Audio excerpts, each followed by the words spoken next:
Ladies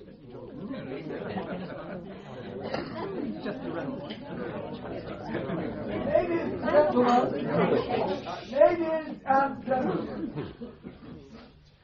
thoughts of all present tonight will naturally turn first to the great personal loss, the very great personal loss, so recently suffered by the firm, by the legal profession, and, if I may venture to say so, without contradiction, by the British public.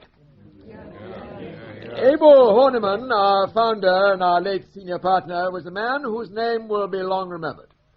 He was not only a great lawyer, he was also a great businessman. Some of you will remember his boast.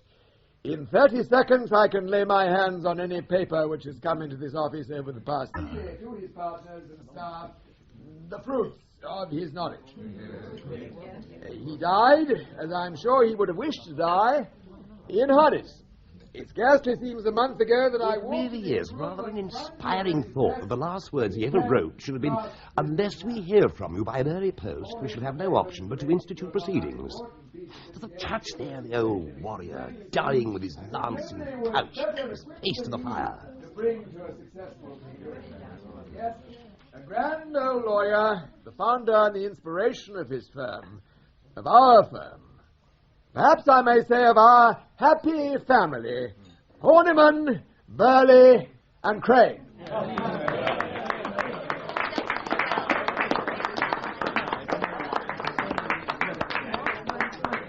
Mr. Boone, I'm Miss Cornell, in case you've forgotten. Oh, yes, you're Mr. Horniman's. You were Mr. Horniman's secretary. Still am. I've been handed down. I've been devised and bequeathed. I'm young Mr. Horniman's secretary now. Of course, that's his son, isn't it? The new partner. But come and meet some of the staff. Not that it'll take you long to get to know us all. This is Miss Chittering.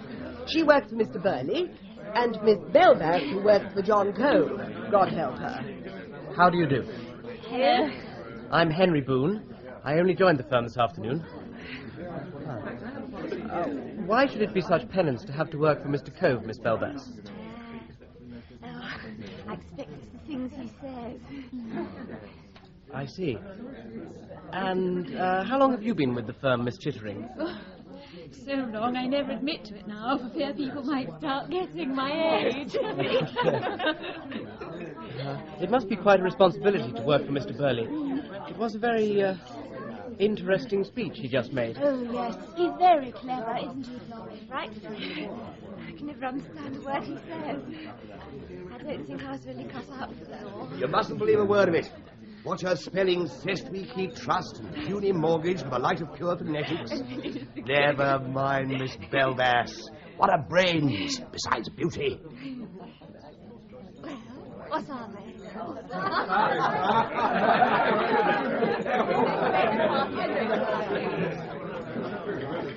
Who's the glamorous redhead? What? Oh, that's Anne Mildmay. She works for Tubby Craine. Look, I suppose it's time to go, but far too early to go to bed. Let's have a drink somewhere. All right. I know a place in Shaftesbury Avenue which stays open till midnight. All that messuage, tenement or building, together with the outbuildings, farm buildings, cottages, barn sheds, closets and other buildings of a permanent or quasi-permanent nature, erected thereon, and several brothels and... I beg your pardon, Mr. Cove? Oh, I'm sorry, Miss Belbass. The word was a Buttles. Afraid my eyesight isn't quite what it should be this morning. I expect it was all those drinks you had last night, Mr. Cove. Oh. You need a cup of coffee. That's a very sensible idea, Florence. Thank you. See if you can get the sergeant to produce a cup. 2 cups. Mr. Boone will have one as well. I'd love one. Okay. I must say, I'm feeling a bit at sea with these cards. Yes. I suppose I'd better begin your education. Now, those filing cards you've got in front of you, they're Horniman case index cards. At the top, you'll see the name of the client. On the left, in purple ink, series of letters. And on the bottom, in pencil, a number. Do we have to number all our letters, then? Every letter written in this office is numbered. Top copy and carbon. Press copied for the letter book and stamped for outgoing mail. The carbon is then filed and indexed. Nothing else? I mean, surely you send a copy to the Times. Now, files. Once a file is closed, it may go into a number of different places. If the client is a grade 3 client, one whose affairs are of small importance or who himself possesses only minimum status... The younger son of younger sons of dukes. You're getting the hang of it nicely. Well, his files will go down to the tea room.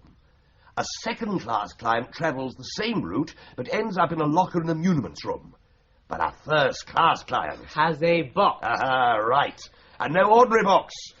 Look at this. The Venerable, the Archdeacon of Melchester, D.D. It's larger than most deed boxes, isn't it? Yes, not only that. Its most unusual feature is... Look, you try opening it. It doesn't budge. Ah, you have to open it with a jerk. What a contraption. That rubber lining round the inside of the lip seals it, I suppose. Yeah. Almost hermetically seals it, in fact. Surely an ordinary deed box is good enough. It was commonly believed in the office that once years ago, one of Abel Horniman's leases had the signature eaten off by a mouse. A mishap which gave rise to expensive litigation in the Chancery Division. Accordingly, he sat down and devised the Horniman dust-proof, moisture-proof, air-proof, and indeed mouse-proof deed box. I see. Mr. Craine wants you, Mr. Cove. Curse him. All right, Anne. Miss Mildmay to you. Stop trying to put me in my place, Anne. Tell him I'll be along in a minute. And take the bachelor file with you. I gather Mr. Craine wants to discuss the arithmetic in your completion statement. Does he, though? Have you got all you want, Mr. Boone? Thank you. John Cove has been initiating me gently into some of the mysteries of the Horniman office system. It scared me at first. But cheer up. You get used to it. Oh, can you tell me who's going to do my work? Well, that'll be Mrs. Porter. She should be in the secretary's room. Thank you. I'll have a word with her. But the stars are against it. Look what it says. Avoid the sea at all costs. But you can't go altering your holiday, Florrie. You've bought your ticket. Last month it was all right. It said you will find fortune and a good companion on the great waters. But now it's so definite. Avoid the sea. Your happiness lies in the hills. From sum of money expended now, you will reap a modest benefit in 14 days' time. No, wait. Ah, yes, I have it, of course. What is it, Miss Corner? Well, last month's paper doesn't actually mention the sea. Mm-hmm. It says great waters. Yes, it's as clear as can be. You must take your holidays in the Lake District. Great waters and high hills. Yes, I suppose you... And the last bit's quite clear, too. You must take a cheap fortnightly return ticket. That'll save you a modest sum in 14 days' time. Oh, I see. Oh, you must make it a walking tour, Florrie. You can have that walking stick, the one the Duke of Laxeter left in the waiting room. And Miss Cornell will lend you her big green rucksack. Oh, have you got a rucksack, Miss Cornell? Since you're so kindly lending everybody else's belongings, why not start with your own dressing case? Oh, no, really. You wouldn't want that on a walking tour, would you, Florrie? Why, it's made of crocodile skin. If your dressing case is crocodile, my fur coat's polar bear. I was assured when I bought it was absolutely genuine crocodile. Heave-ho, Miss Belmas. We've got to do it all again. I'd never have thought it. Thought what? That your fur coat was polar bear. That's just it. It isn't. But you said... Florrie, my love, you really are the most literal creature on earth. If I said to you I'm dying of hunger, would you hurry out to summon the undertaker? Would you search yourself for traces of strawberry jam if somebody accused you of being a... Mr. Cove. The Duchess of Ashby de la Zouche, questions relating to her claims for dower, Lieutenant General for Fireside's Marriage Settlement number 3, Reverend the Metropolitan of Albania, Private Affairs. Ah, Miss Cornell. I was looking for the law list. But now you're here, I wonder whether you'd help me to sort things out. What I really want to know are the practical points. Who works for who am I under, who signs my letters, for instance? Well, I'm not sure. If they're going on with the old arrangements, I suppose they'll be working under Bob Horniman. I see, but look here, if Bob's taking over his father's work and I'm taking over Bob's work, I mean, what are all these cards? Are these the things Bob used to do himself? Well, let's see. There's nothing much here to worry about. Look, if you really want some stuff to get your teeth into, I'll slip you some of Bob's. He's got some matters there that even tied his old man up.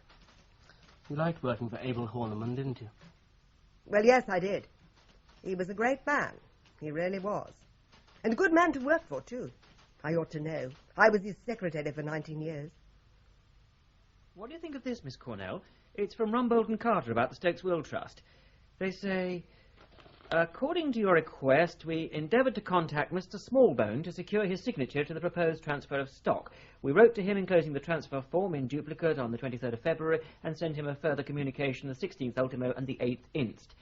In all 3 cases without receiving any answer. If Mr. Smallbone is absent, abroad or indisposed... Smallbone. Isn't that the funny little man Father used to dislike so much?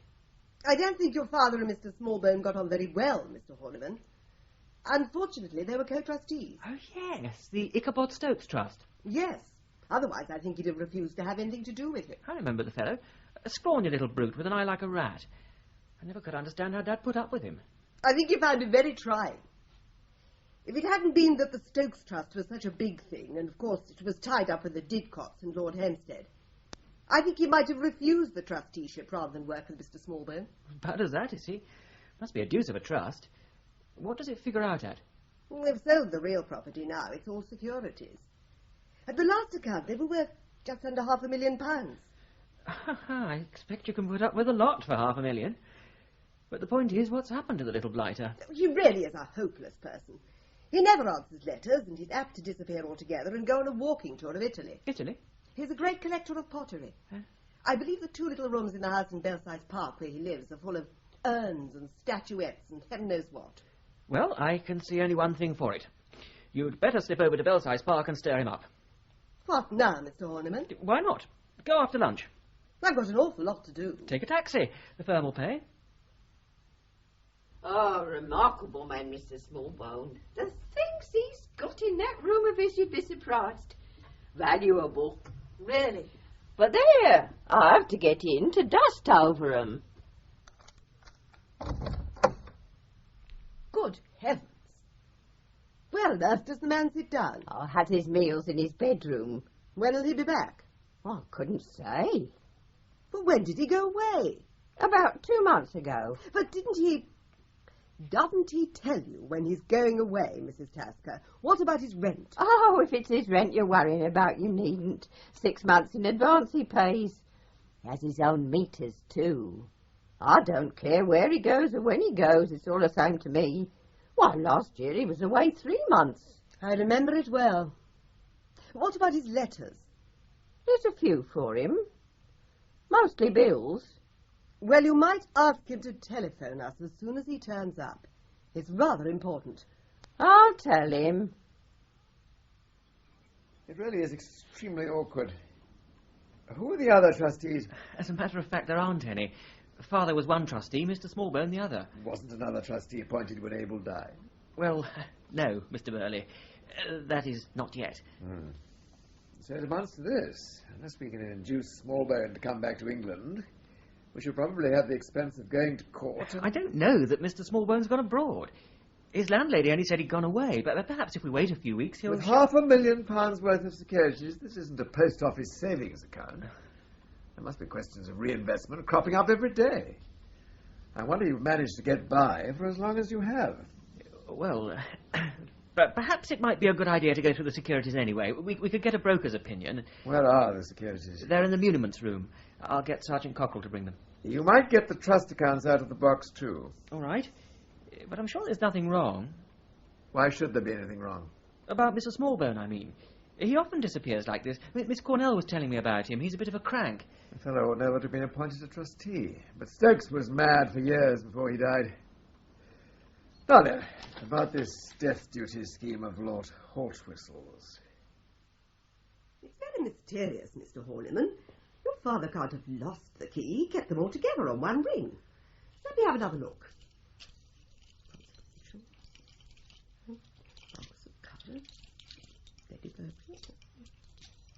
No, you're quite right.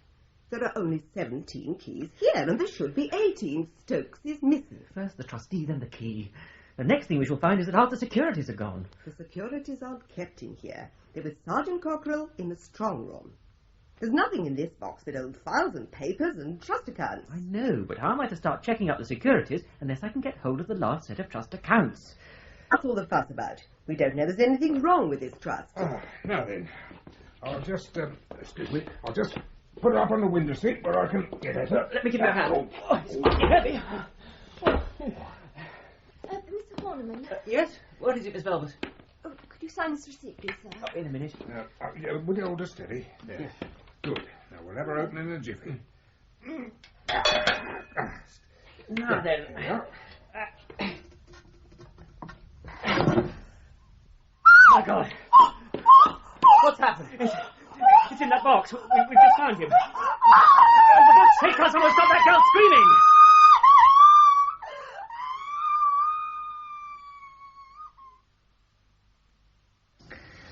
It's a damned inconvenient thing. I particularly don't want to take you off your regular work, Inspector, but I don't see what else I can do. With Aspinall and Harvey in Lancashire looking for that blasted maniac, and Cass in Paris. I expect I can manage it, sir. Look here, I better give you a quick outline. At 11 o'clock this morning, a partner in this firm of solicitors, what's their name? Horniman, Birley and Craine, opened one of their deed boxes. The box was supposed to contain papers relating to a trust. What they found in it was one of the trustees, name of Smallbone, Marcus Smallbone, dead. The late senior partner in that firm was Abel Horniman. Wasn't he the chairman of that committee on criminal law revision? That's the man. Yes, I understand.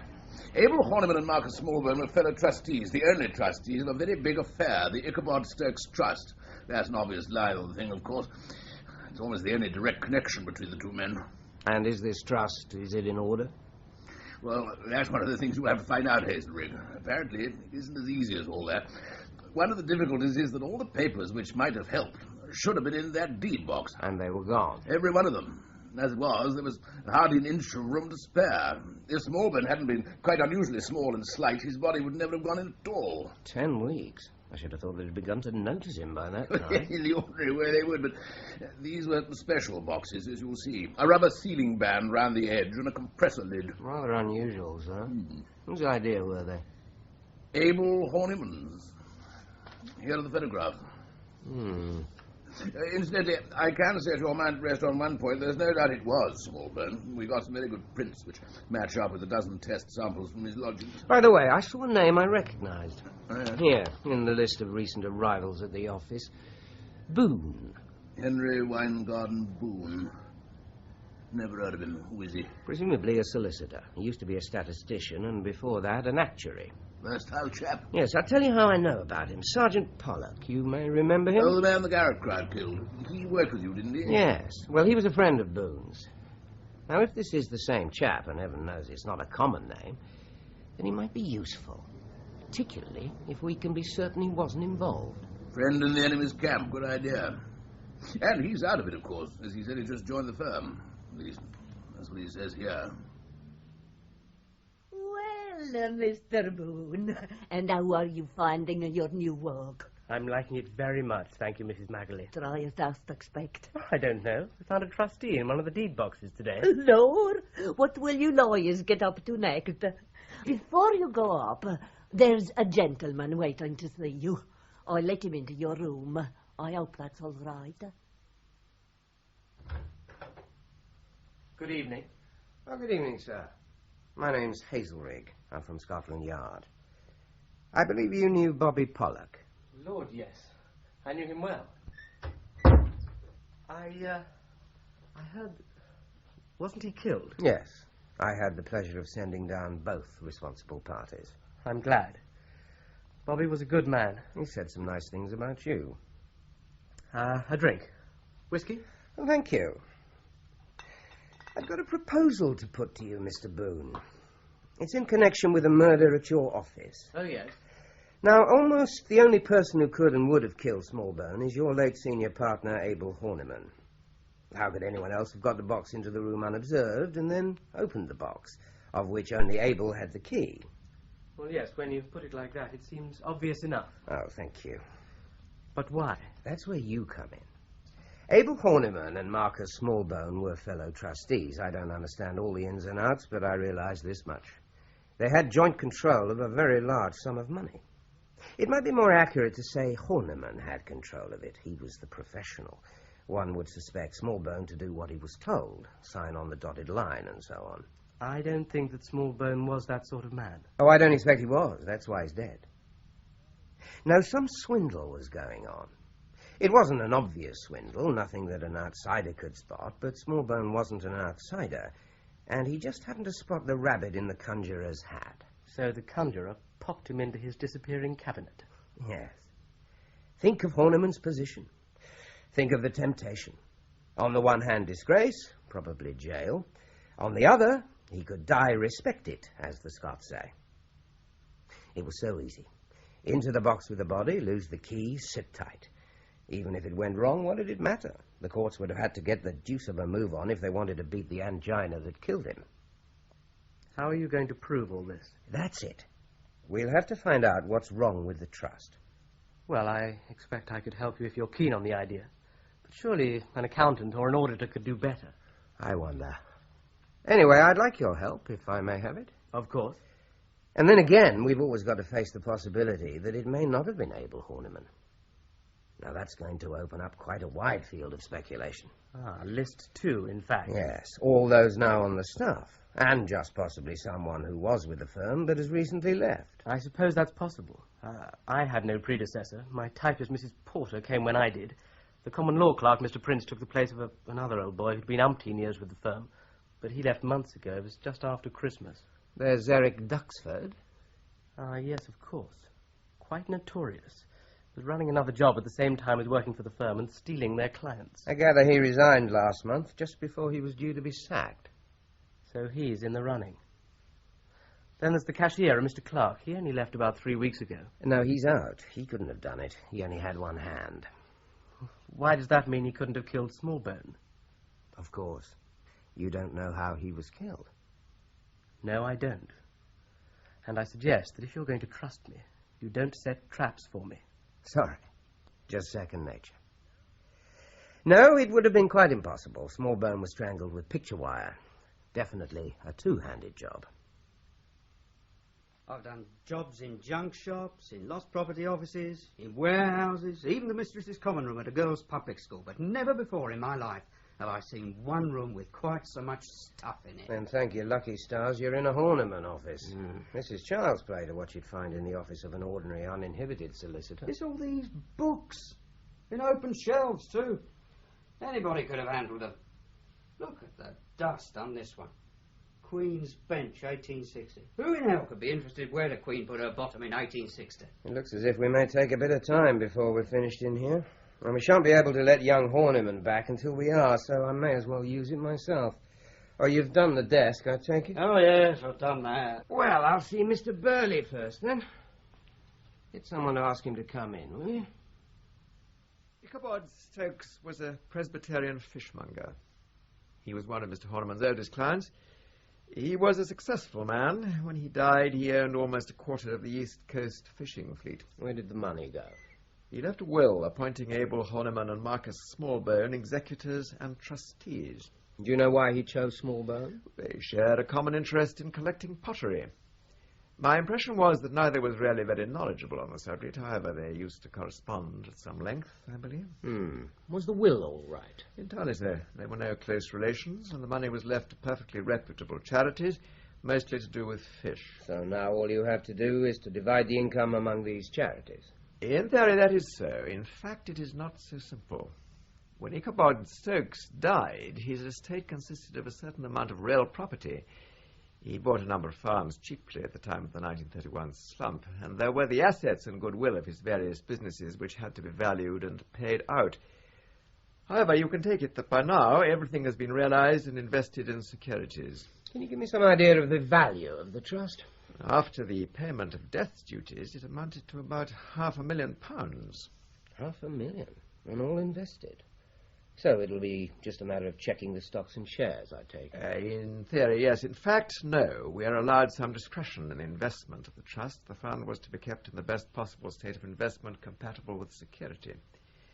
This means that shares were bought and sold to meet the demands of the day. It is not, therefore, possible, without looking through all the recent files and folders, to say exactly what the trust fund ought to consist of. Well, where are all these files and folders? They were in the box. I see. Does that mean you'll never know what... Certainly not. but a little time will be required before we are in a position to be precise. I see. Well, I should like to have the information as soon as you can get it, Mr. Birley. Of course. Now, if Abel Horniman had been embezzling funds, do you think he would have taken them from this trust or from some other one? It's a question which scarcely merits consideration. But I'm asking you to consider it. The question is purely hypothetical, and I should like to have your answer. Very well. I'll give you my answer as a hypothesis only. The Stakes Trust would have been a suitable vehicle for fraud for several reasons. First, because the only other trustee was a layman. Secondly, because the funds were all here and under our effective control. They had to be, as Abel was constantly buying and selling, so no questions would be asked. Thirdly, the beneficiaries were all charities. The secretary of a charity is, as a rule, very pleased to receive his annual cheque and is unlikely to question its amount too closely. I see. Well, thank you, Mr. Birley. Or perhaps you would ask Mr. Boone to step along. My secretary will find him for you. Young man, pour yourself out a second cup of tea, do. Oh, thank you. And be guided by me. Never take in lodgers. Go to the poorhouse, go to prison, commit arson, larceny and what you like, but never take in lodgers. You found Mr. Yes. Smallbone? Take Mr. Smallbone, a quiet man, an inoffensive man, a good player.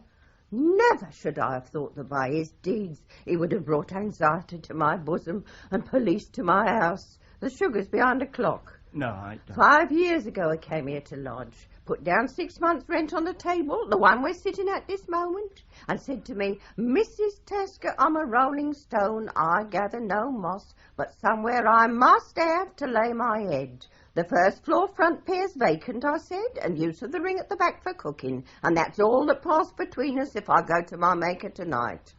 I'll come and go as I like, he said, and so he did. Last year, he was in Italy at his house in Florence. The address is on his card on the door. Then this February, he goes away again. I'm going down to Kent, he said. I didn't catch the name. Stanton, I thought he said, but it may have been Stancombe. And if I find what I'm looking for, that'll be the beginning of great things, Mrs. Tasker. Great things. I'll be back tonight, he said. But he never came back. Certainly he did. That night, as he said. Then the next day he went out again. No luggage, nothing. I thought, he's found what he's looking for. And when 1 week went by and then another, I knew I was right. You knew? I knew he was in Italy, where he is now, enjoying the hot weather. Oh. It's the question of access which has been worrying me. Now, from what you tell me, Mr. Boone, anyone who looked as if they had business to transact could walk into the office during business hours without anyone stopping them. What about after business hours? They certainly couldn't get into the offices then. Sergeant Cockerell locks the 2 doors at night. He leaves about 7, and he's the last to go. Who has the keys? Well, no one has keys except him, I understand. Supposing one of the partners wanted to get in? I'm not sure. I asked John Cove, and he said that no partner in a fashionable firm of solicitors ever did work after hours. That sort of thing being left, one gathers to the shirt-sleeves brigade in the city. Even Abel Horniman didn't have keys? Not of the outer doors. I see. What about Horniman's room? In office hours, there's one very serious obstacle. You have to go through the secretary's room to get into any of the partners' rooms. And at least one of the secretaries always has to be in it. So they'd have noticed if Mr. Smallbone had gone into Mr. Horniman's office. Not only would they have noticed it, they'd have made a note of it in the journal, and another note when he left with a view to typing out an attendance on the subject later. How do you think we poor solicitors live? In this case, the secretary would be Miss Cornell. She's been here a long time? Countless years. Efficient? Well, she'd have to be. Doesn't have other things on her mind. Miss Cornell?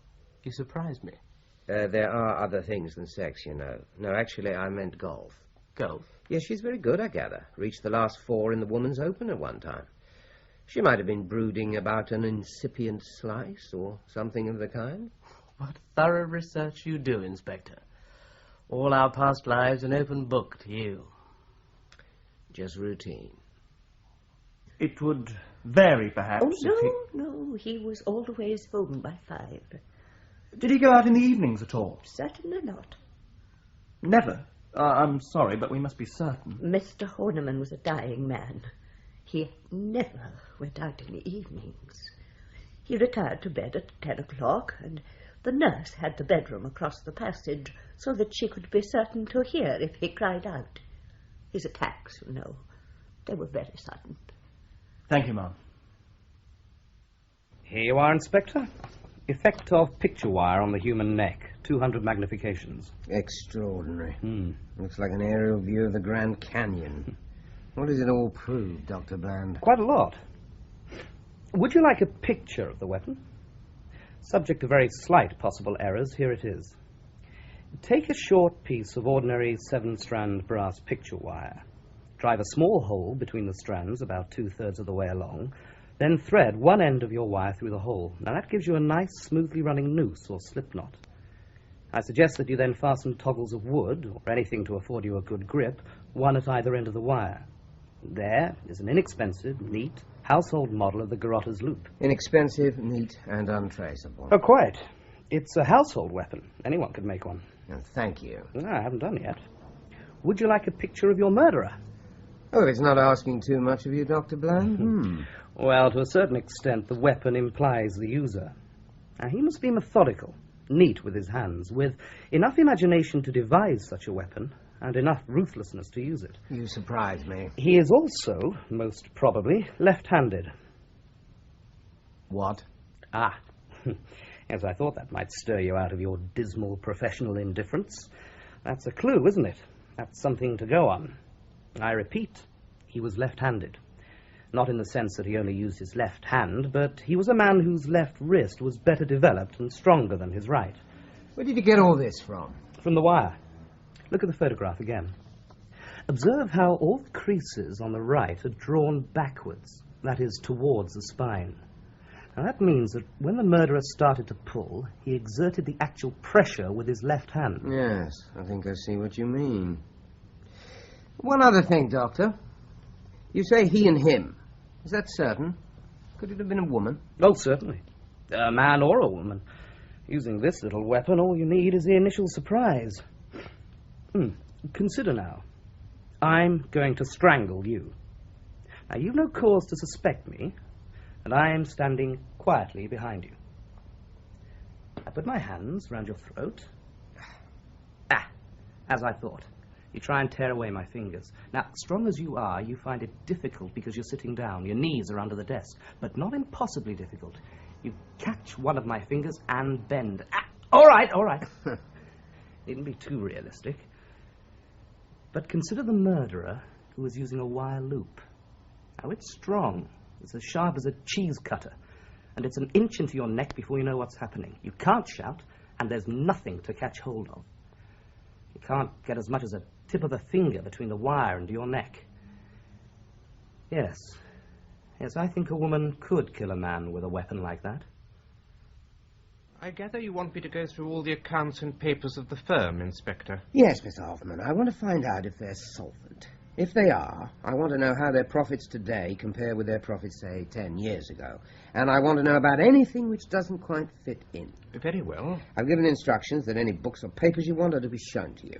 If you find anything's being kept from you, that'll be helpful too. Yes. I gather the late senior partner's your chief suspect. Not anymore. He was the man who ought to have committed the murder. He was the man who had every reason for removing Smallbone, but he's out. It's virtually impossible that he could have done it.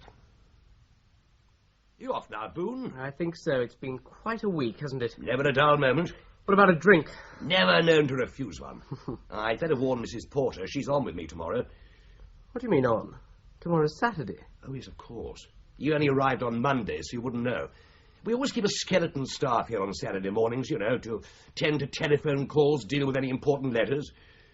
Do you? Who has to do it? We do it in pairs, in turn. You mean that on Saturday mornings there are just two of you in the office? One qualified man and one secretary? Yeah, that's the style. What's so madly exciting about it? Tell me, who opens up the office on these occasions? Sergeant Cockerell. Then he comes back after everyone's gone and locks up again. That's usually about 12:30. Is there a list of who was on duty and when over the last few months? Yeah, it's all on the notice board. Why? Do you think your copper friend will suspect we murdered the old boy on a Saturday morning? It's not a bad idea at that. Any client who comes to see you on a Saturday morning's asking for trouble. Does it actually happen as per the list, or is it fiddled about? The Horniman system is not susceptible to fiddling.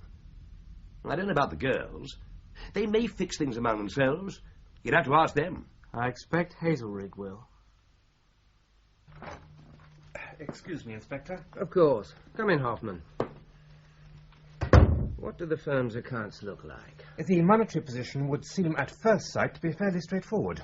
What did the total profits amount to last year? After everything had been paid, a little short of £40,000, of which the late Mr. Horniman's share would have been £16,000. That's not an awful lot, is it? He had that big house in Kensington to keep up, and I understand a country house as well. A large farmhouse with about 200 acres of land in Kent. And how do the figures compare with 10 years ago? A gradual but marked decline. But he was solvent, I should say. All his accounts are very methodical. Oh, am I interrupting? No. What is it? Just something I thought you might find interesting. Did you realize there are a couple of people always here on Saturday mornings? Really? I've got the list for you. Thank you. Yes. Interesting.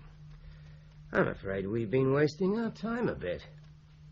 We needn't go back any further than March the 6th. Bland said Smallbone had been dead at least 6 weeks, and probably not more than 10. 4 weeks.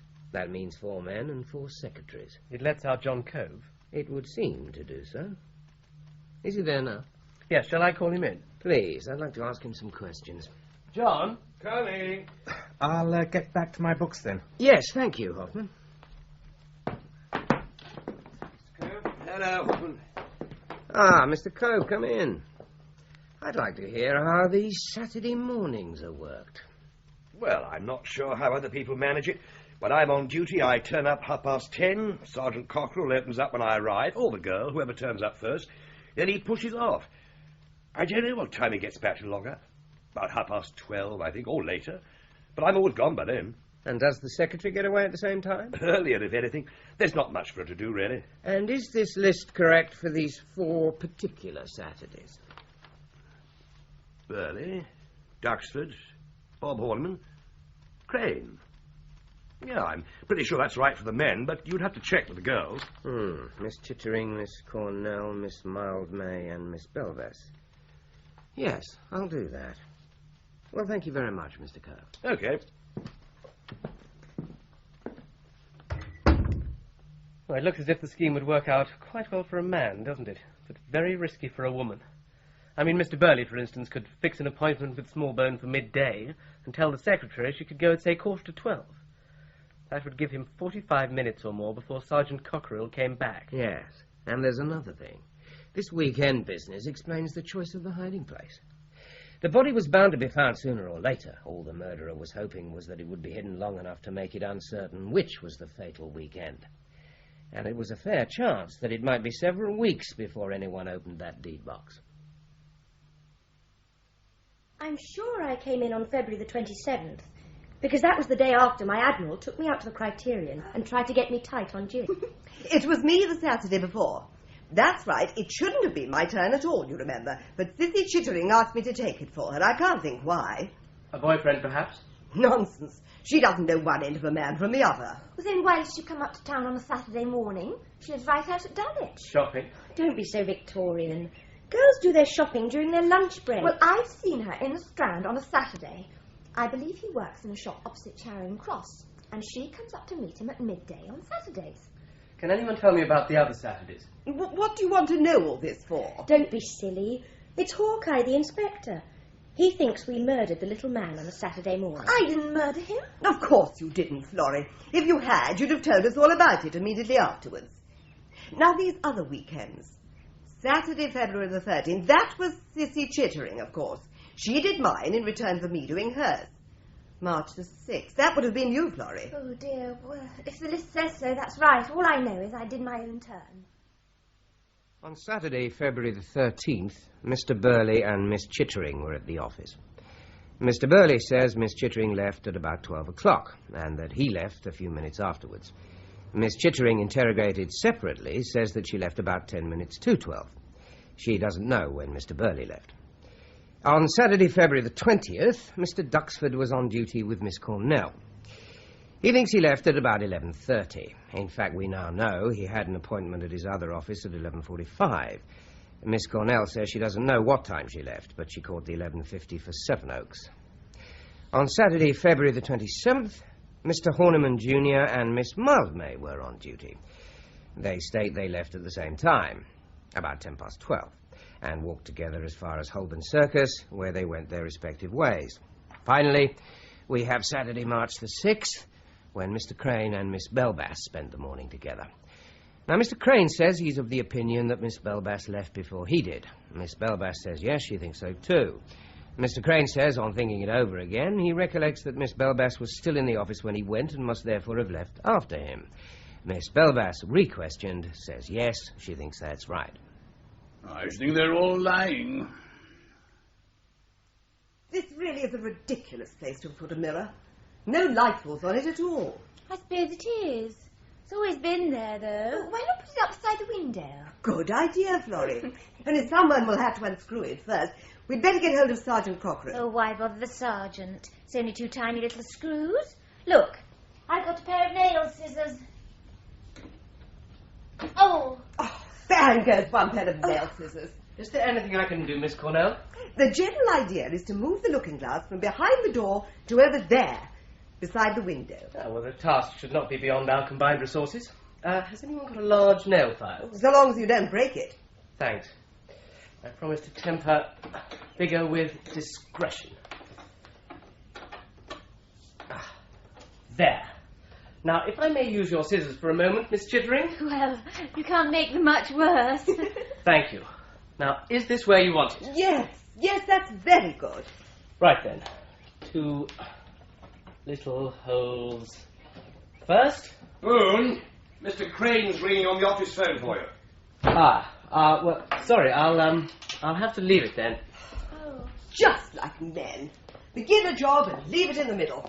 I suppose I shall have to do it myself. Hand me one of the screws, Sissy. Damn! Oh, heavens, that's for me. Oh, thank goodness the glass isn't broken. What are you up to now? These wretched screws. I've got one of them. The other seems to have rolled. Yes, there it is. It's got under my desk. I can't quite get at it. It's lucky you're back, Mr. Boone. Could you just lift the corner of this desk? All right. I suppose sometime I shall be allowed to do some of my own... If I lift the desk a little higher, could one of you pull it out carefully? Don't tear it. Yes. Here he comes. Marcus Smallbone. Is that his writing? The dead has spoken. Nonsense, Florrie. It may have been written months ago. Years, even. Yes, it's his writing, all right. It doesn't look very old. Well, there's one thing about it. It never came to this office, not in the ordinary way. Look, it hasn't been numbered or stamped. It hasn't even been punched for filing. What does it say? Dear Mr. Horniman, I write to confirm our arrangement.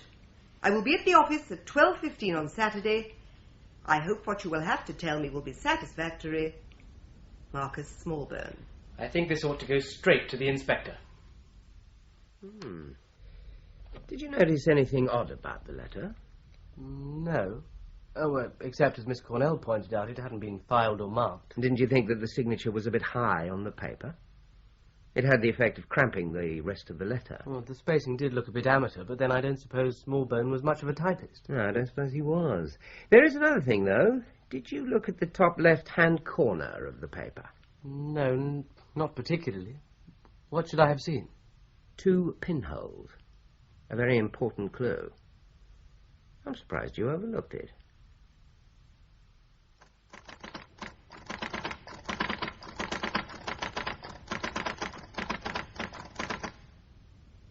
I ought to have told Mr. Birley I couldn't possibly finish typing this engrossment tonight.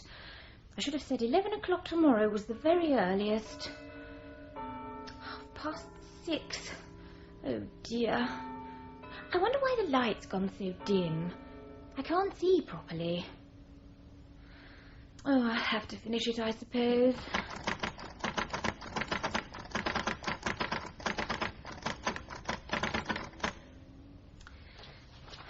Only a few more pages. Thank goodness for that. I ought to be finished before Sergeant Cockrell comes to lock up at 7. How silent it is when nobody's here. What was that? I thought I heard someone coming up the passage. Oh. There. Looked. Ah, probably just imagined it. These old buildings. Why ever didn't you call out to me? Just a moment. I'll open the door.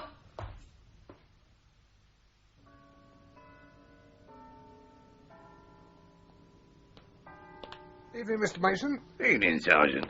Working for your overtime? Oh, I'm just going to lock up. One of our girls is staying late. I said I'll be back at 7. I'll walk along with you, Cockerell. How's the fuchsias? Oh, it's early to tell. They look healthy enough, but a late frost could take them all off. Oh, we shan't have any more frost now. With a government like this one, you could expect a frost in August. There's no light in your offices? No. I expect she's gone. I'd better make sure, though. You never know with girls nowadays. Probably left the fire on. Mr. Mason. What is it? What's up? Have you got a telephone in your lodge? Yes, but now, what? Come on. There's no time to lose. I've got to get the police. The same method as Smallbone. With a little luck, we should be able to alibi half of them clean out of it this time. It looks as if 6:30 to 7 is the important time. All virtuous office workers are home by 7. They should have been home, but things don't always work out the way they should do. We'll get onto it straight away, Plumtree. We'll need cooperation from the county police force for the people living out of London. The thing is to catch them all as soon as possible, and I want to have the reports in front of me by tonight.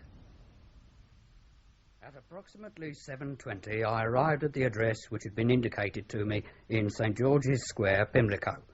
I was informed by a lady, whose name I afterwards understood to be Miss Birley, that her brother, Mr. Birley, had not yet returned home. As I was interrogating Miss Birley, Mr. Birley arrived. He seemed surprised to see me and appeared to be considerably upset. He stated that owing to an alleged electricity cut, he had been forced to wait for 52 minutes on the platform of Charing Cross Underground Station. Such that they would all be burnt to death. The lady had thereupon uttered a number of hysterical screams. Miss Belbust was of the opinion that people who were unable to control themselves should not travel in underground trains. It's all too incredible to be true. Out of the members of List 2, the possible suspects, 5 seem to have got stuck at unidentifiable spots round the London transport system. And John Cove and Eric Duxford. Quite. They alibi each other, and there are independent witnesses, so they're out of it. But Bob Horniman didn't go home at all. Seems he never does go home on Tuesdays. It's his landlady's night off, so on that night he eats out. Well, that should be easy to confirm. I'll believe it when it happens. Miss Cornell had to walk to Charing Cross, owing to crowds trying to go by bus. Hell of a lot more work. I suppose you haven't overlooked Sergeant Cockerell. No. Now, Sergeant Cockerell saw Miss Chittering at about 6:25, and she told him she had an important engrossment to type for Mr. Birley. He said he would come back and lock the outer door at 7, by which time Miss Chittering hoped she would have finished. Sergeant Cockerell walked round to the Fall of Troy, a small public house on this side of Fetter Lane, where he spent 30 minutes drinking gin and warm water and talking to the landlord. At 7 o'clock he returned, and happening to meet one of the inn porters, walked with him to the office. And is all that... Oh, yes, fully corroborated. The landlord and 3 of his saloon bar cronies. Completely corroborated. I see. You know, I'm sorry for the girl. I mean, that goes without saying. I don't suppose she even knew why she was killed. Nevertheless, there's one thing to the good. It means that now we shall be pretty certain to catch the murderer. How do you work that out? I look at it like this. The first murder was prepared. The murderer was able to choose both opportunity and place carefully, and he had plenty of time to work out the angles. There are people with minds like that. The sort of mind that can cope with a double-dummy bridge problem and work out all the variations. But you face the same man with a snap decision in the actual play of the hand. That's when expensive mistakes get made. I hope you're right. Ah, well, routine. Sergeant Plumtree's checking on young Horniman's alibi now. Perhaps if you could tell me which table the gentleman sat at. I'm afraid that's exactly what I can't do. Well, since neither of the waitresses recognised the photograph, Thank you very much, then, madam. But I tell you one thing. You say he was at his table for an hour.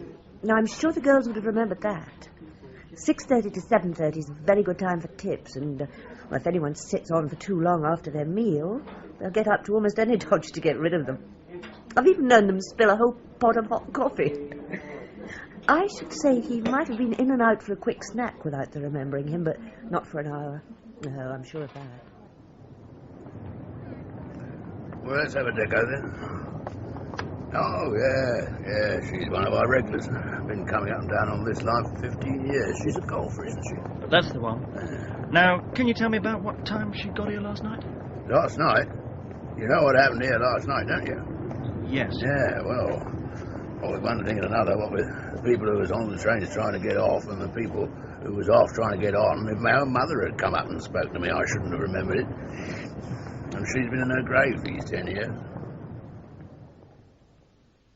So Miss Cornell may have been on that train, or she may not. That's cheering. Never mind. We've been able to check Miss Belbass's alibi. The woman who screamed? Yes, she came forward. Come in. There's Mr. Heyman to see you, sir. He brought this note. Yes. Yeah, show him in. Yes, sir. Thank you, Plumtree, that's all. Very good, sir.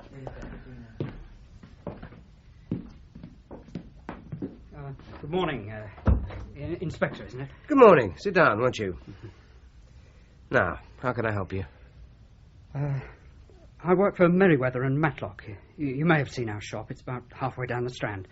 We specialise in hikers and camper stuff. Yes, I've seen it. Last Saturday. She used to come up from Dulwich every Saturday. We shut up at 12:30, and then we'd have lunch and go somewhere in the afternoon. We were both very fond of pictures. You went to the cinema? No, real pictures. The National Gallery or the Tate. On Sundays, I'd usually go over and see her at Dulwich, and we'd go for a hike. Did you know any other members of the firm? Well, not to say no. Miss Cornell bought a rucksack from me once. I knew her from seeing her with Miss Chittering, but I didn't let on, of course. Well, Mr. Heyman, it was very good of you to come forward. If there is any way in which you can help us, I'll be certain to let you know. I am now in a position to give you an interim report on the financial position of the firm. Oh, thank you, Mr. Hoffman. I'll study it in detail later. But before I do, can you tell me roughly what it adds up to? Well, in a nutshell, it was a very good business once, but it's not so good now. I'll give you an example. This building is leasehold. Now, every well-run business which operates on leasehold premises puts aside a fund against the day when the lease expires. So did Horniman, Birley and Craine for many years. Then, in 1979, they stopped adding to it, and in 1980 and 81, they drew it out and spent it. Did they? Then, late in 1981, Abel Horniman got his hands, somehow, on quite a large capital sum. It isn't obvious, but when you look for it, you can see it. The leasehold depreciation account was built up again, and the very heavy mortgages on both of Abel's properties were reduced. Somehow, and I may say I haven't the least idea how, Abel Horniman got hold of this money. I can only tell you one thing about it. It came from outside. Maybe someone died and left it to him. Possibly he robbed a bank. This sum of money, can you estimate how much it was? Oh, quite a lot. £30,000 at least. After all, murder's a serious thing. It might be one of us next. Even so, it seems to me rather like sneaking. Don't be your age, Anne. This isn't the sixth form of St. Ethelfrida's. Well, you can tell him if you like. I'm going to. Yes. Oh, Miss Cornell, come in. You wanted to see me? I won't keep you long, Inspector. It's about that letter, the one that we found under my desk. Yes. It was something we all noticed at the time. This mayn't mean much to you, but if you remember, it started, Dear Mr. Horniman. Well, that wasn't the way Mr. Smallbone ever wrote to Abel Horniman. It was always, Dear Horniman. There's quite an etiquette about these things. When you get friendly, you drop the Mr. It's not a thing you'd be likely to get wrong. No, I appreciate that. Well, thank you very much for telling me, Miss Cornell. You're asking me to be scientific about something that has no real scientific basis, Inspector. In other words, we're asking you to perform the impossible. And as usual, Dr. Bland, you're going to oblige. Soft soap. All right. So long as you don't expect me to get up in court and explain it all to a jury. No, all I want you to do is to narrow the field. If you can indicate that certain Saturdays are more likely than other Saturdays, then we can concentrate first on the people who were in the office on those days. Well, different parts of the body deteriorate after death at different speeds. Now, the speed of deterioration depends on a number of constant factors, and equally on a number of accidental circumstances. For instance, if the stomach happens to be full of... all right, well, you can skip that one. Well, generally speaking, I have been helped a great deal in this case by the fact that the body remained, or so I have assumed, in the same very confined space and at a fairly constant temperature. And your decision? From the moment of discovery, death had occurred not less than 6 weeks before, not more than 8. Does that help you? Well, it reduces the field by 1. Mr. Burley's out of it. And poor Miss Chittering, of course. Yes. I believe it's beginning to work out. Inspector Hazlerigg told me that when you were examining Abel Horniman's private bank account, you could only find one item which you couldn't explain.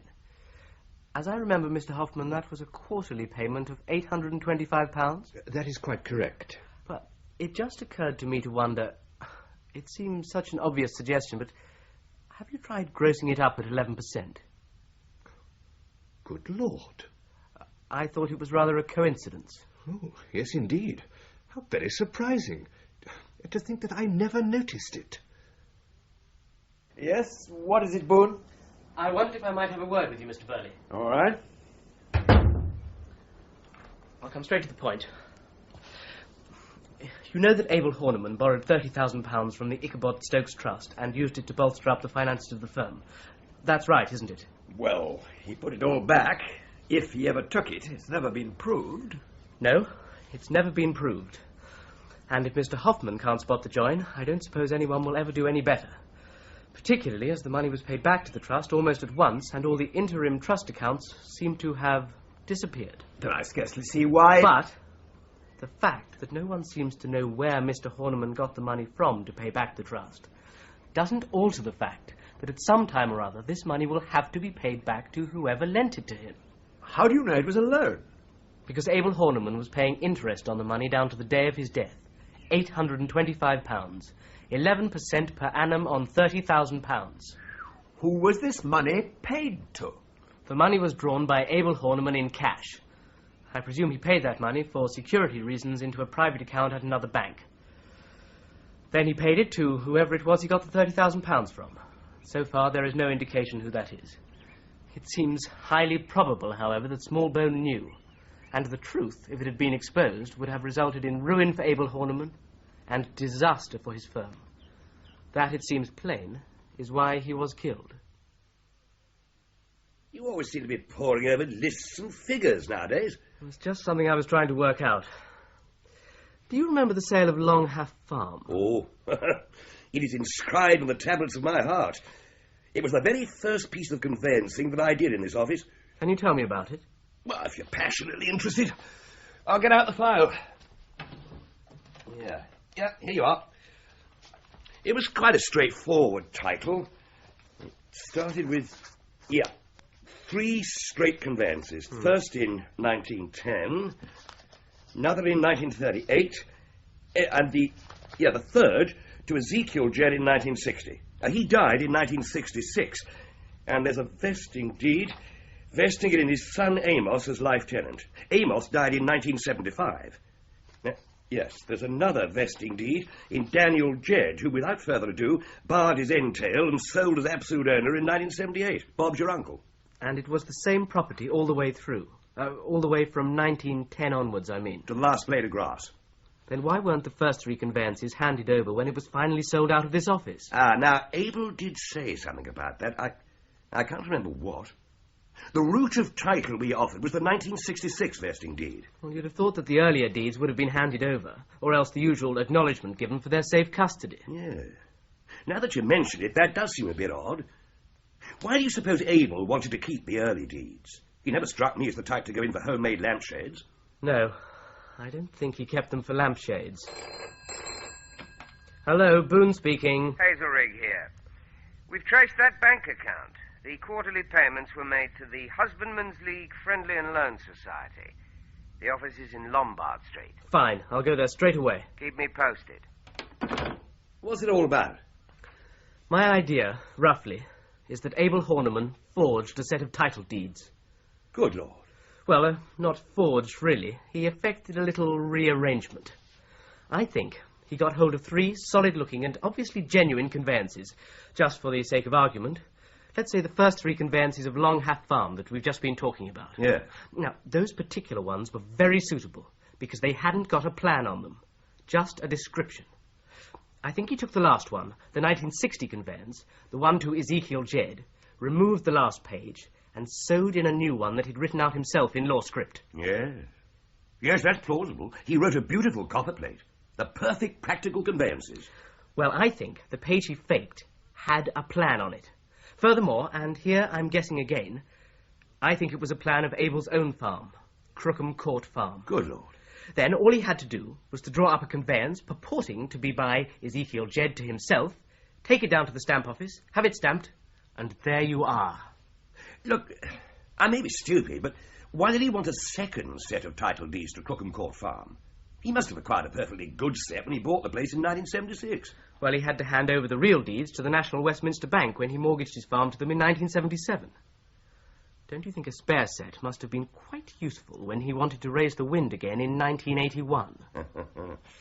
Yes, viewed in that light, a chap could hardly have too many sets of title deeds. Where are you going? Down to the Husbandman's League to make sure. It's known as the cufflink trick. You pawn one cufflink twice over. I do hope that there's nothing wrong. We heard, of course, of Mr. Horniman's death. Very sad. Yes, indeed. But about your loan, Mr. Manifold, I don't doubt that the interest payments will be kept up, for the time being anyway. But I am afraid I must break it to you that the security for the loan is illusory. Illusory? Perhaps you'll be kind enough to explain how the security of 200 acres of freehold farming land can be illusory. Have you got the deeds here? Yes. I asked for the papers to be brought to me before you came. Well, can I see? Thank you. Yes. You can see the join quite easily. The last page inside the back sheet. Look. Gracious goodness. Yes, I can see it. What is your idea? That the last page is an insertion, a substitution? That's it. And look at this. Formerly known as Long Half Farm, but now and for some years past known as Stancombe Farm in the county of Kent. He changed the ordnance survey numbers to correspond with his own farm, of course. But what about our valuer? Is his report a forgery too? When your valuer went down to Kent to inspect the farm, he would naturally get in touch with the owner to arrange an appointment. Of course. Well, I've no doubt Abel met him with a car, took charge of him, and showed him round his own farm, pretending it was Stancombe Farm, which we now know to be a figment of his imagination. That's why it was a plan of his own farm that he put on the forged set of title deeds. Then can't we claim that our mortgage covers Mr. Horniman's farm, the farm our valuer saw, whatever it says on the deed? I suppose you might, only it wouldn't do much good. It's already heavily mortgaged to the National Westminster Bank. One thing puzzles me, Boone. According to you, Abel Horniman laid the foundations of this years ago. Did he know about the angina then? Probably not. He knew he was running short of cash, though. But one of the real beauties of the method was that it was reversible. So long as he kept up the interest payments, he was pretty safe. Then if things looked up and he could repay the money, all he had to do was discharge the mortgage. Then he could get the deeds back and he could, well, burn them if he liked. Yes, that part of the business seems reasonably clear now. I suppose Smallbone got to hear of Stancombe Farm and something, we shall never know what, led him to suspect its non-existence. On February the 17th, that was Friday, he went down to make sure.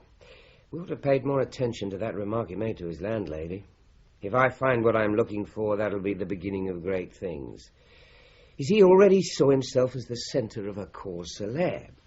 Well, he found what he was looking for, and I think he wrote at least 2 letters.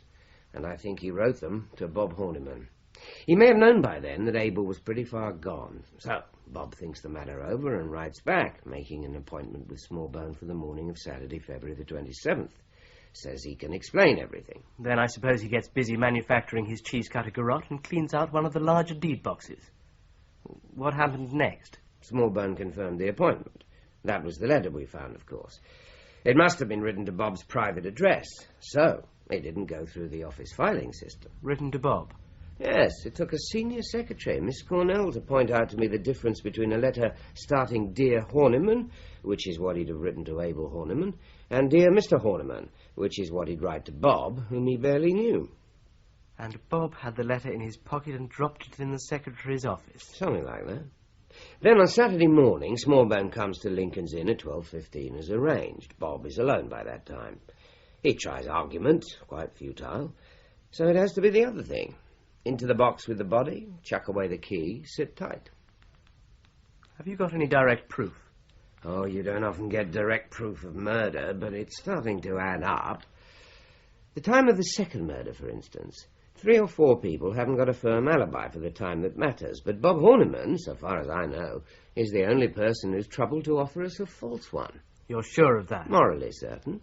I'm prepared to put every single waitress in the restaurant he says he went to that night into the box to swear they've never set eyes on him. If you're right about the Smallbone murder, Anne Mildmay is going to be a pretty awkward witness for Bob Horniman, isn't she? She was on with him that Saturday morning. He must have asked her to say they walked together to Holborn Circus when, in fact, she left him alone in the office. Or if they did go out together, it must have been earlier, so that he'd have time to get back and get into the office again. He might like her out of the way. We'll try and nail him this weekend. There's a cottage he goes to on the Norfolk coast. Goes sailing from there, they tell me. Yes, I've always got on very well with Anne Mildmay. Why? Could you possibly have her to stay with you this weekend, Miss Cornell? Friday night to Sunday night? That should cover it. I could ask her. I suppose it's no use asking what this is all about, Mr. Bohun. I'd much rather you didn't. Just for 48 hours? You know Horniman's at this cottage, do you, Inspector? Yes, he arrived last night. I've got the local sergeant keeping an eye on him. I can't see that we stand to gain anything by waiting. Take a warrant and go down this afternoon. Whether you use it or not is entirely up to you.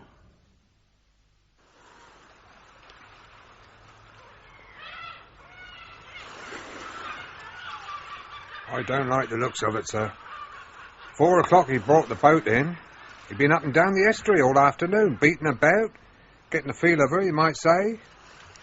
He might be going to make a dash for it tonight. Didn't he come ashore at all? He did.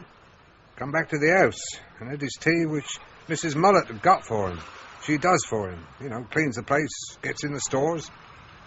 She said he was asking about a telephone message he was expecting. Then he went to board again. He's been sitting there ever since. Well, I suppose we've got to take a chance. Mr. Horniman! Hello? Who the hell's that? Inspector Hazlerigg here. I wanted a word with you. You've chosen a damned odd place for it. It is rather important. You better not stand here shouting at each other across the water. Come on up to the cottage, Inspector. You're asking me a hell of a lot of questions, Inspector. Will you answer me just one? If I can. Am I supposed to have murdered Smallbone? Well... Look here, I've got an explanation for the apparent discrepancies in my statement, and it's got nothing to do with Smallbone's or Miss Chittering's death. I suppose if I were to give you my most solemn word that... No, sir. No, I didn't think so. Well, I can't prevent you nosing around, but I'm damn well not going to help you. In that case, I have no alternative but to... Oh, you're back, Mr. Horniman. Your telephone call came through, sir. I wrote it down like you told me. There it is. Thank you, Molly. Very good of you. Not at all, sir. I shall have to ask you what it says. AZ negative. Thank God for that. Excuse me a moment. I've got to telephone Sevenoaks. Before you telephone anyone, Mr. Horniman, Yes? perhaps you'll explain what it's all about. It's Anne Mildmay, of course. I'm in love with her. And when you allow me to telephone, I intend to propose to her. And that message? Yes, I thought... We both thought that she was going to have a child. My child. Now we know she's not. She's had an Ashheim-Zondet test at this result, so now it's easy. I can ask her to marry me. I should have thought that if she had been going to have a child, you would have felt bound That's just it. I should have felt bound. So would she. It would have been a hopeless basis for a marriage. If you say so. Now, if you'll please explain. Of course. Well, The evening Miss Chittering was killed, Anne and I were having dinner together at a little restaurant in Frith Street. Do they know you there? Well, they ought to. I've been going there on and off for the last 10 years. That's what you can give me the name afterwards. Now, what about the Saturday? Oh, well, that really was rather awkward. You see, that was the day, well, that was when all the trouble started. You mean to say? Yes, I'm afraid I do. Oh, no wonder you were too busy to answer the telephone. What? We traced a client who had rung no less than 3 times that morning. We thought it very suspicious. Actually, we packed up and left at about 11:15. We didn't feel much like doing any office work. Anyway, Anne was determined we must keep the business between us dark until... Quite. And you felt it sufficient reason to mislead the police, to give a false alibi, and to waste the time of the police in checking. I know, of course, we oughtn't to have done it, but I thought she might turn me down if I didn't agree to do what she said. And it was only until the result of the test came through. Besides, it never crossed our minds we could be suspected of... Please, do you think I could call Anne? She's staying with Miss Cornell. God's fresh air. God's free fresh air. Like hell, it's free. Bob Horniman's out of it. A Saturday morning alibi isn't much, coming from a girl he's going to marry. But the 2 murders were quite definitely committed by the same pair of hands. The post-mortem marks on the neck show that. The fractional left-handed pull which hallmarked both killings. It must be the same person. So if the Soho restaurant confirms Horniman's alibi for the time of Miss Chittering's murder, then he's definitely out of it. There's that letter from Smallbone, of course, but it could be a plant. Those pin marks. Some people pin checks to a piece of paper with their signature on it. Lawyers get them every day. So remove the check and type a letter on top of the signature. Forgery without tears. You see them going off from Paddington to Torquay painting and places like that. Piles and piles of luggage. I don't call that a holiday. Nor do I. But take a nice large rucksack. God in heaven, what idiots we've been. I beg your pardon? When does this train stop? It doesn't stop. It's straight through to London. Well, then stop it. We must.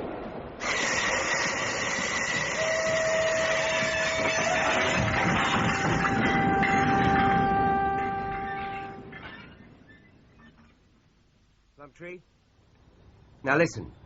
Just listen and don't ask questions. I've just stopped the Cromer Express, and I reckon I've got about 2 minutes. Get hold of that chap Heyman, the shop assistant in that bag shop in the Strand. Yes, Miss Chittering's boyfriend. I want to find out when Miss Cornell bought a rucksack there. Now, was it on the morning of, let me see, Saturday, February the 20th? Play fair, don't lead him on the date. If he isn't at home, put out a general alert. But find him. Right. This train is now due at Liverpool Street at 10:15, and I want you to get the information and meet me at the station with a police car and a good driver. Yes, I know it doesn't give you much time. You look as though that telephone call brought good news, Anne. It did. Bob's asked me to marry him. And what did you say? I said yes. In my day, that sort of thing was done to soft lights and sweet music, not over the telephone. There were complications. Well, I suppose I've been making a silly fuss. But I thought I was pregnant, and I didn't want a shotgun wedding. I mean, I'd never have known if he would have married me if he hadn't got to. Involved. But now I know I'm not pregnant, so I can come clean about everything. That Saturday morning we were on duty together. Well, actually... Not what one expects in a Horniman office. We went off to Norfolk together on the midday train. And we were having dinner together in a restaurant on the night Miss Chittering was killed. I hope the police aren't going to be furious about the stories we made up. They'll get over it. So everything's splendid for you. Engaged and cleared in the eyes of the law at one stroke. Well, but you can't think the police suspect... I'd rather think things weren't looking too good for Bob Horniman. Now you can clear him. Or clear each other. We must have a drink to celebrate. Here we are. Whiskey. It's strong, isn't it? It should be. It's genuine Glenlivet. I had this bottle given me when I won the open putter on the Octolori course. One more for your intended. Oh, I don't think. It'll make you sleep. The funny thing is, I can hardly keep my eyes open now.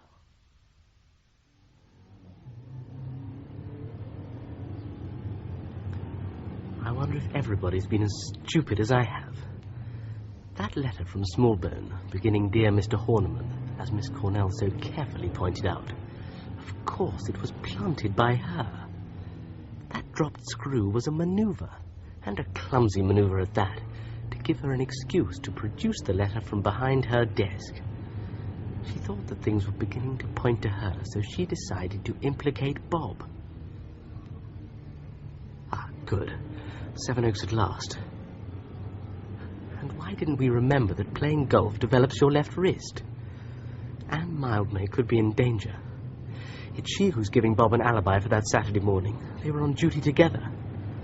But it's my fault that she went to stay with Miss Cornell, so it's my responsibility that nothing happens to her.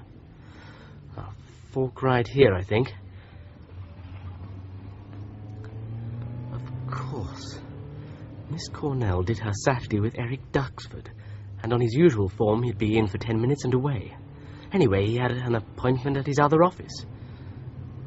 And then all that speculation about the key of the deed box. Of course, the one person who could easily lay hands on it was Miss Cornell. And she could fix the appointment with Smallbone any time she wanted. As for Miss Chittering's death, she'd no real alibi for that at all. Nobody remembered her on the train, and she lived alone. Ah, getting near now. Oh, good. A policeman.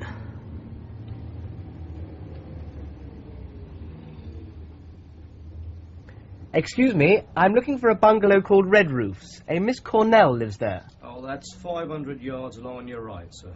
I wonder, would it be possible for you to come along with me? Well, you'll find a policeman there already, sir, an Inspector Hazlerigg. She's pleading guilty to the murder of Smallbone. She insisted on it. But I think she ought to get the maximum remission of sentence. You mean taking into consideration that she'd no motive of personal gain, that it was all devotion to Abel Horniman and so on? Yes, and as for Miss Chittering's murder, she's not being charged. Huh? The law officers don't advise it, which is as well for Miss Cornell, because that wasn't so pretty. She was fighting for her life, I suppose. Yes. It's odd, you know. The purchase of that rucksack provided the single thin, unbreakable thread which linked the body of Marcus Smallbone to the left luggage office at London Bridge Station. I still don't see why a rucksack. Well, let me explain. Miss Cornell decides to kill Smallbone, who is going to expose the fact that Abel Horniman had, by a fiddle, got 2 separate mortgages on the same property. Now, she has to devise a hiding place where the body may lay hidden for some little time. And what better than a Horniman deed box? So handy, so capacious, and so fortunately airtight. But what is she to do with all the papers and files in it? Of course, the rucksack. Exactly. So on that very Saturday morning, she buys one, dumps the papers in it after she's put Smallbone's body in the deed box, and leaves it in the London Bridge left luggage office. It was a bit of bad luck that the rucksack was sold to her by Miss Chittering's fiancé, who recognised her and told Miss Chittering about it, who blurted it out in front of virtually the whole staff. Including me. She kept her head at the time and just turned the conversation. Yes, but I reckon she knew from that moment what would have to be done. Poor Miss Chittering. As you say, not a pretty business.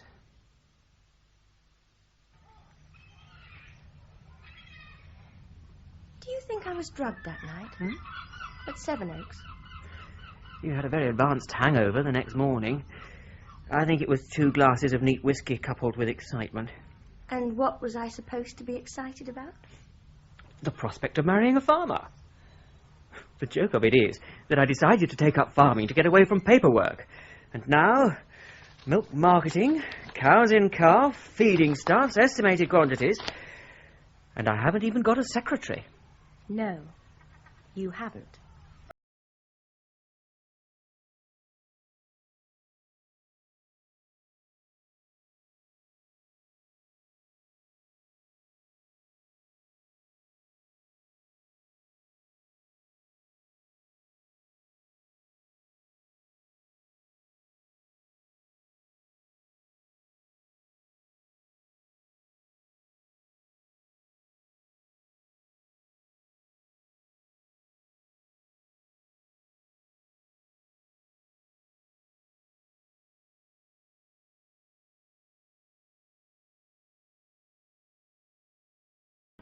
Miss Tasker and Mrs. Mullet, Pauline Letts, Sergeant Cockerill and Sergeant Rolls, Manning Wilson, Assistant Commissioner, Edward D'Souza, Miss Magaley, the housekeeper, and the manageress,